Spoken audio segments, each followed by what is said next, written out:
ఓటేనికి పోతే మేము కొడతామంటే ఎట్లా పోదు మేము ఓటేను పోనీలేదు వీళ్ళ తెలుగుదేశం వాళ్ళే పోనీలే మమ్మల్ని బయట నుండి మంచులను రప్పించినారు ఏం దానికి రప్పించినారు పోలీసు వాళ్ళు ఎందుకున్నారు ఓటేసే హక్కు మాకు లేదా చెప్పండి మా ఓటు ఎక్కడ పోతుంది మీ స్వతంత్రంగా మీరు వేసుకునేదానికి ఇదంతా రాజకీయం ఎందుకు చేయాలి ఓటు వేయనీకి అసలు రానిలే సార్ వాళ్ళు ఇంతలా రాడ్లు తీసుకొని కట్లు తీసుకొని అంతా ఇక్కడంతా చుట్టుపక్కల తిరుగుతున్నారు సార్ వాళ్ళు పోలీసులు అందరూ ఇక్కడ నుంచి ఇక్కడే పంపించేస్తున్నారు సార్ మీరు వేయకండి ఓట్లు మేము వేసేసినాం పోండి అంటున్నారు సార్ వాళ్ళే సార్ రౌడీలు పోలీసులు వాళ్ళందరూ సార్ 100 మందికి పైన ఉన్నారు సార్ వాళ్ళు పోలీసు ఎవరు వాళ్ళు మమ్మల్ని కొత్త వాళ్ళు 100 మంది ఈడు ఉంటే ఆడ సంపుకాడంటే వాళ్ళని ఏమనుకున్నా మమ్మల్ని నడుపుతాను సార్ ఊరోళ్ళు మమ్మల్ని నడుపుతాను కానీ మీరు లోపల పడేట కానీ వాళ్ళని మాత్రం ఏమనలేదు లేడీస్ కూడా పోవాలని పోయినా కూడా స్లిప్లు గుంజుకొని ఆడి వరకే ఎనికి పంపిస్తారు మీరు పోండి అని పోలీసు వాళ్ళే వాళ్ళు లొంగిపోయినారు మేమేం చేయలేము ఏం చేయలేకపోయినాము లేడీస్ అయితే జరపాలని చూసింది ఆమె ఎలక్షన్ కమిషన్ ఆమె నువ్వు ఉంటావా ఈడ డ్యూటీ చేస్తావా లేదా సాయంత్రం పోయి బొంగ కొడుకుంటావా ఇంట్లోకి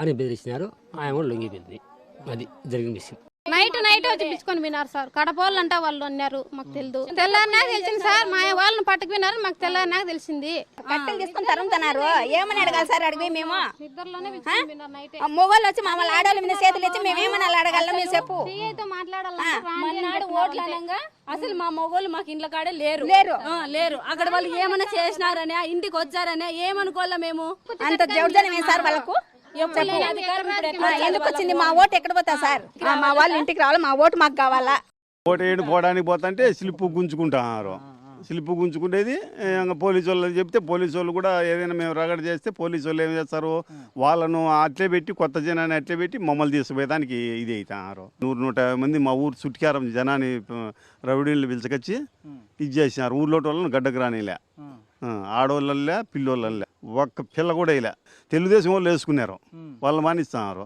మమ్మల్ని బానియడంలే ఇప్పుడు తెలుగుదేశం వాళ్ళు కాంగ్రెస్ ఎప్పటికీ ఉంది వాళ్ళ పార్టీకి వాళ్ళు వేసుకుంటున్నారు మా పార్టీకి మేము వేసుకుంటున్నాం ఇప్పుడు వీళ్ళు ఈయన రవి వచ్చిన ఉంటే అట్లా ఇది చేసినాడు 10 మంది ఆడోళ్ళం పోయినాం సార్ ఓటు వేయాలని మేము దారి నుంచి పోతానే ఇక్కడ స్టార్టింగ్ నుంచి చెప్తానే ఉన్నారు మీ ఓట్లు లేవు వేసుకున్నామని కానీ అక్కడికి పోయిన తర్వాత అసలు ఆడవాళ్ళమని చూడకోకుండా కూడా చేతుల్లో ఫస్ట్ మీ స్లిప్పులు ఇచ్చి మీరు పోండి అని చెప్తున్నారు రాజ్యాంగంలో ఓటు హక్కు ఉంది మన ప్రజాస్వామ్యంలో ఆ ఓటుగా వినియోగించుకున్నప్పుడు అప్పటికి మేము ఓట్లు వేయిన ప్రతి మనిషి చనిపోయినట్లే కదా సార్ లిస్ట్కి ప్రజాస్వామ్యంలో లేనట్లే మేమంతా చచ్చిపోయినామనే కదా వేరే రోజులు వచ్చి ఓటు వేసుకోండేది పులివెందుల మండలంలో ఏ మనిషి ఓటు వేయాలి అక్కడికి పోయి వాళ్ళకు ఓట్లు పడవని ఉద్దేశంగా వాళ్ళంతా పై నుంచి వచ్చి దౌర్జన్యం చేసి ఓటు వేసుకున్నారు పొద్దున్నే 6కే రెడీ ఉన్నారు ఆ పోలీసు వాళ్ళు లేకుండా వీళ్ళు ఏం చేయాలి కొత్త వాళ్ళని మమ్మల్ని ఆ పోలీసు వాళ్ళు వాళ్ళకంతా సపోర్ట్ చేస్తున్నారు మనం ఏం చేస్తాం ఏం చేయలేం కదా ఒకవేళ మనం వాళ్ళ మీద పోయినా కానీ మా మీద కేసు పెడుతున్నారు మా వాళ్ళకి ఇంతవరకు ఏ ఆపద కానీ ఇట్లా రిటర్న్ కానీ బాగా సాఫీగా జరుగుతాయి ప్రచారం వచ్చినప్పుడు ఊళ్ళో వాళ్ళు చెప్పారు సాఫీగా జరిగితే అంతా పోయేసరికి పడతాయి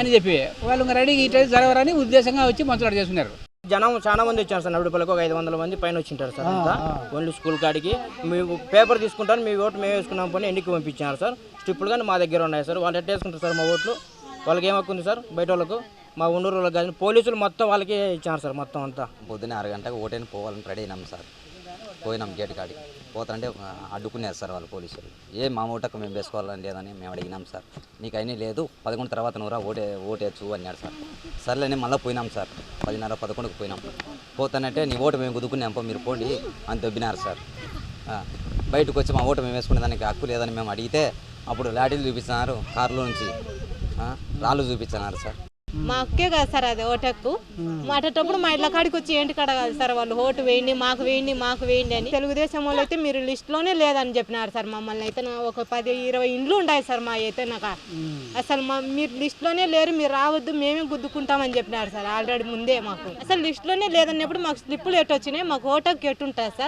సార్ వాళ్ళు శిల్పులు తీసుకొని గుంజుకొని వాళ్ళే వేసుకుంటున్నారు ఏదన్నా దుమ్మ ధైర్యంగా ఉంటే మా జగన్ సార్కి గెలిపించాలని మాకు రానిలేదు సార్ శిల్పులు గుంజుకున్నారు ఎనికి పంపించినారు అంతే సార్ మా సార్ రావాలని మాకు కోరిక సార్ ఆడిపోయింటే శిల్పులు ఇచ్చేసి పోండిమ్మా మీరు అవసరమే లేదు ఓట్లు వేసి అయిపోయినది అని చెప్పినారు సార్ దొబ్బేసినారు మేము వచ్చేసినాం మా సార్కి ముఖ్యం వేయాలని పోయినాము కానీ మాకు ఆడికి లోపలికి రానిలే 6 ఓట్లకు పోయింటే 6 మందికి ఆడిపోయినా రాపించుకున్నారు ఏళ్ళ మీద రంగు చేసినాడు తీసుకుపోయినాడు ఆ రూమ్ పోయాలి ఈ రూమ్ వేసేసినారు ఒకరిని కానీ ఓటు ఏమీనిలే సార్ రాసుకొని పోండి అని దొబ్బేసి మా ఓటు మేము వచ్చాం అన్నాం సార్ అయినా మాట ఇన్లే మీ 10 అయిపోయినాయి 4కే అయిపోయినాయి అని పంపించాడు సార్. పోలీసు వాళ్ళు కట్టి తీసుకొని ఉండారు సార్, కొడతారని జవడదన్నాం, భయపడుతున్నాం సార్. ఏం చేయాలా? మాది ఎరిపల్లె, 600 ఓట్లు ఉన్నాయి. ఓట్లు మాత్రం ఎవరిని లేదు, ఒక్క ఓటు కూడా పోల్ చేయలేదు.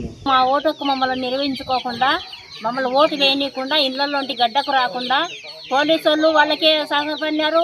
బయట ఊరు నుండి నాకు 400-500 మంది జనాలు వచ్చి మమ్మల్ని కొట్టి ఈడ్చి పంపించినారు సార్. ఎవరు ఓటు వేయడానికి ఒక పిల్ల కూడా గడ్డకు రాలేదు సార్. మా ఓటుకు మేము వేసుకోవాలా లేదా సార్? దౌర్జన్యం అయిపోయింది సార్. మేము ఇట్ట ఓట్లు మేము ఎన్నడూ చూడలేదు సార్. మమ్మల్ని ఓటే వేయనీయలేదు సార్. పోలీసు వాళ్ళు తరిమి పంపించినారు సార్. నేను ఓటైన వెంటనే నన్ను ఓటు బూత్ కాడికే రానిలేదు సార్. పోదంటే పక్కన వాళ్ళు ఆడవాళ్ళని దొడకొచ్చి దాడి చేసినారు సార్.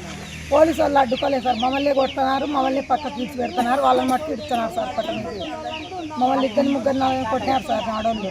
ఓటుకే రానిలే, మమ్మల్ని లోపలికే రానిలే. 100 మంది వాళ్ళు గుండాలు వచ్చినారు, కార్యకర్తలు, కొత్త జనాలంతా.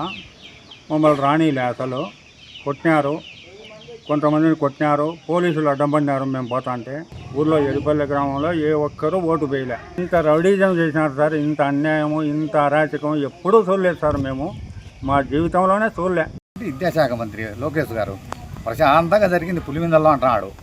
వీడికి వాడికి సవాల్ అయితే పులివెందులకు వచ్చి కాణిపాకం వచ్చి ప్రమాణం చేయమని మన కొడుకుని ఎత్తుకొని వచ్చి మేము చేస్తాం.